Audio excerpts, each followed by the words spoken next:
ஒரு மனிதன் தன் மனைவியையும் இழந்தார், மகனையும் இழந்தார், ராஜ்யத்தையும் இழந்தார். ஆனால் ஒரே ஒரு விஷயத்தை மட்டும் கடைசி வரை இழக்கவில்லை. அது என்ன தெரியுமா? ஒரு பொய் சொல்லியிருந்தால் எல்லா துன்பத்திலிருந்தும் தப்பித்திருக்கலாம். ஆனால் அவர் பொய் சொல்லவில்லை. ஏன்? உண்மைக்காக உயிரையும் குடும்பத்தையும் செல்வத்தையும் தியாகம் செய்த அந்த மாமனிதரின் கதை தான் இது, ஹரிச்சந்திரனின் கதை. இந்த கதையின் முடிவு உங்கள் கண்கள் கலங்க வைக்கும், இதுவரை கேட்காத உணர்வுகளையும் வாழ்க்கை பாடங்களை தரும். அதனால் இந்த வீடியோவை கடைசி வரை தவறாமல் பாருங்கள்.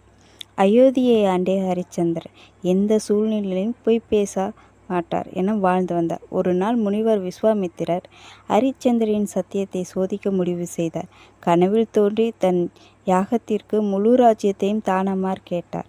மறுநாள் விழித்திருந்த ஹரிச்சந்திரன் கனவில் கொடுத்த வாக்குறுதியை உண்மையென கருதி தனது முழு ராஜ்யத்தையும் விஸ்வாமித்திரிடம் கொடுத்தார். ஆனால் முனிவர் அதோடு நிற்கவில்லை, தட்சணையும் கொடுக்க வேண்டும் என்றார்.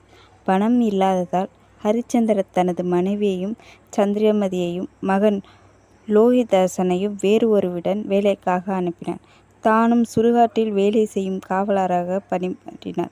ஒரு நாள் பாம்பு கடித்து லோகிதாசன் இறந்தார். மகனின் உடலை எடுத்துக்கொண்டு சந்திரமதி சுடுகாட்டுக்கு வந்தார். அப்போது காவலராக இருந்த ஹரிச்சந்திரர் அது தனது மனைவியும் மகனும் என்பதை அறிந்திருந்தும் சுடுகாட்டுக்கு பணம் செலுத்தாததால் சடங்கு செய்ய முடியாது என தன் கடமையை கூறினார். அந்த நேரத்தில் விஸ்வாமித்தர் மற்றும் தேவர்கள் தோன்றி, ஹரிச்சந்திரா, உன் சத்தியமும் தர்மமும் உலகிற்கு எடுத்துக்காட்டாக விளங்குகிறது என பாராட்டினர். பிறகு லோகிதாசனுக்கு மீண்டும் உயிர் கிடைத்தது. ஹரிச்சந்திரர் தனது ராஜ்யத்தை மீண்டும் பெற்றார். இதன் மூலம் நம்ம தெரிஞ்சுக்கிறது என்னன்னா, சூழ்நிலை எவ்வாறு கடினமாக இருந்தாலும் சத்தியத்தையும் தர்மத்தையும் கைவிடக்கூடாது. இறுதியில் உண்மையாகவே வெற்றி கிடைக்கும்.